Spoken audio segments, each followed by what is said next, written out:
Bonjour à toutes et à tous, bienvenue sur notre chaîne à la découverte du laboratoire et dans notre rubrique technique de laboratoire. Nous sommes aujourd'hui avec Madame Saïd. Bonjour Madame Saïd. Bonjour. Merci. Alors notre ingénieure en biologie médicale. Aujourd'hui elle va nous expliquer une technique de laboratoire, elle veut nous montrer une technique de laboratoire. De quelle technique de laboratoire s'agit-il Madame Saïd? Ok, aujourd'hui nous allons apprendre comment réaliser un test d'ML. Ok, très bien, un test d'ML. Effectivement, très souvent les gens entendent parler de test d'ML et tout, mais c'est pour déterminer quoi en fait? Le test d'ML ici nous permet de déterminer si le patient est drépanocytaire ou pas. Ok, merci beaucoup. Alors, est-ce que vous pouvez nous expliquer un peu le principe? Ok, le principe est très simple.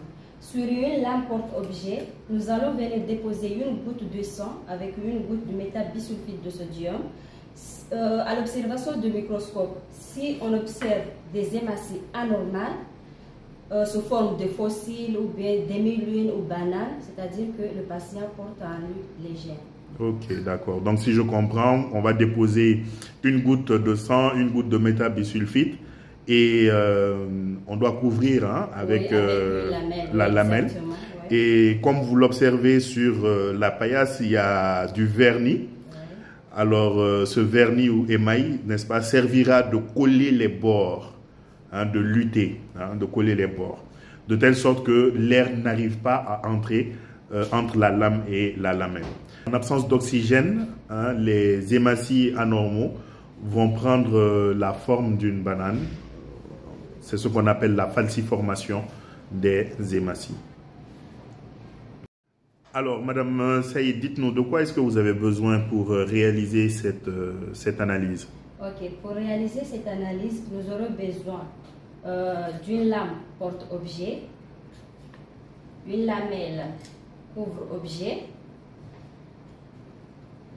une paire de gants, bien sûr, on doit porter une paire de gants, la micropipette, du vernis à ongles et un bout de papier. C'est ça, donc du papier essuie-tout, hein? Oui. Et okay. Aussi le microscope, c'est très important. Ok. Et à côté de votre tube mauve, qu'est-ce que vous avez? Et ici, on va utiliser comme réactif le métabisulfite de sodium. Voilà, d'accord. Merci beaucoup. Donc, le métabisulfite de sodium. Alors, nous allons passer à la pratique, hein. Vous pouvez enfiler vos gants.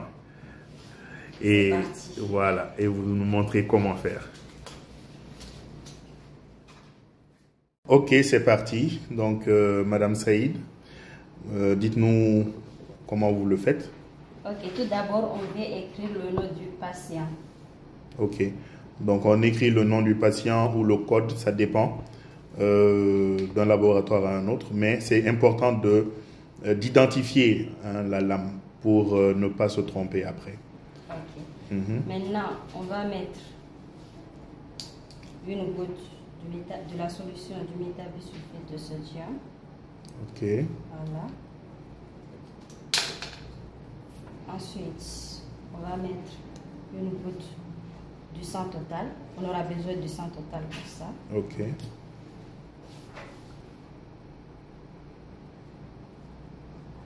Voilà. Maintenant, à l'aide, avec le coin de la lamelle, on vient mélanger soigneusement. Ensuite, on vient couvrir. Ok. Tout en évitant qu'il se forme des bulles d'air. Ok. Ensuite, on vient aspirer un peu pour que quand on vient coller, ça colle bien. Voilà.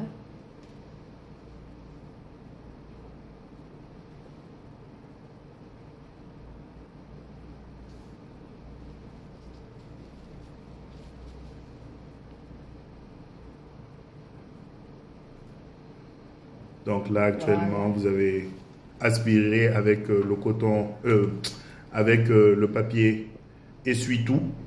Oui. Ok. Ensuite, avec le vernis à ongles, on vient sceller. Ok, donc là vous êtes en train de coller les rebords pour éviter que l'air rentre. Très bien, que l'air rentre.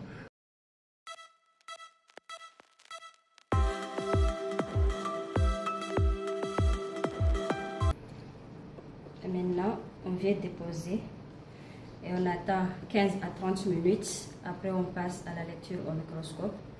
Et si après les 15-30 minutes, on trouve que le test est négatif, on reprend encore après 15, 30 et 30 autres minutes. Ok. Donc, vous avez terminé avec votre préparation. Donc, vous dites qu'on attend entre 15 à 30 minutes pour faire une première lecture. Oui. D'accord.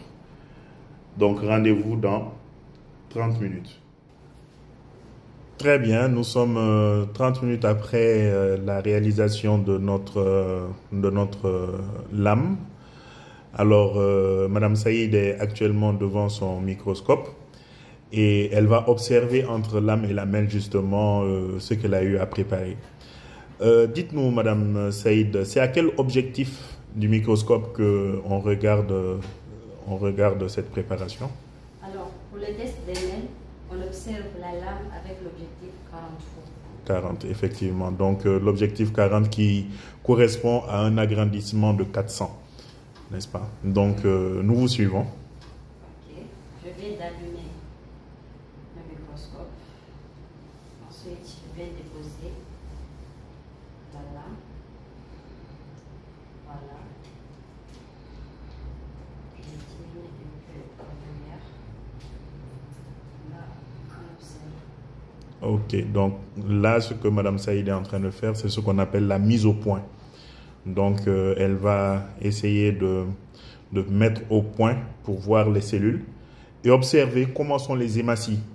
Est-ce que les hématies ont une forme toujours arrondie ou est-ce que les hématies sont devenues en forme de croissant, de lune?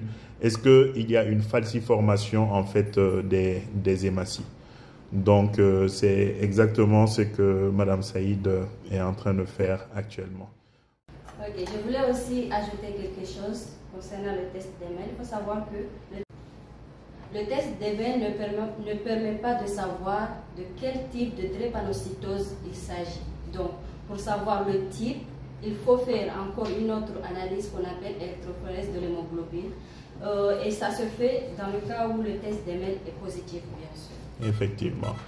Merci beaucoup pour ce détail très important, Madame Saïd. Merci à vous. Donc, si vous avez aimé notre vidéo, merci de vous abonner, de liker, de partager la vidéo. Restez connectés. Merci beaucoup, Madame Saïd.